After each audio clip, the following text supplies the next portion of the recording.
सगळ्यात चांगली गोष्ट आहे स्वतःची गिरण असणं, तुम्हाला सांगतो.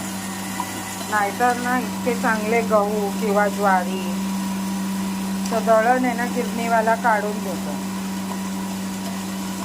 आणि इतक्या महागाचे गहू म्हणजे समजा आपण 400 रुपयाचे 10 किलो आणतो आणि ते लोक काढून घेतात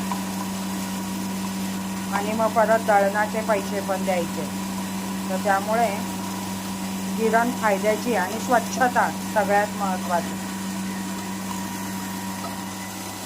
तर यामध्ये 3 किलो जवळजवळ मावतं या भांड्यात. थोडासा आवाज येतो पण जास्त घाण नाही होत. तुम्हाला सांगते, खूप लोकांना वाटतं इथून खूप पीठ पडतं, तर तसं काहीच होत नाही. तर त्यामुळे काहीच काळजीचं कारण नाही. मस्तपैकी गिरण असावी घरात. 20 वर्ष जुनी आहे.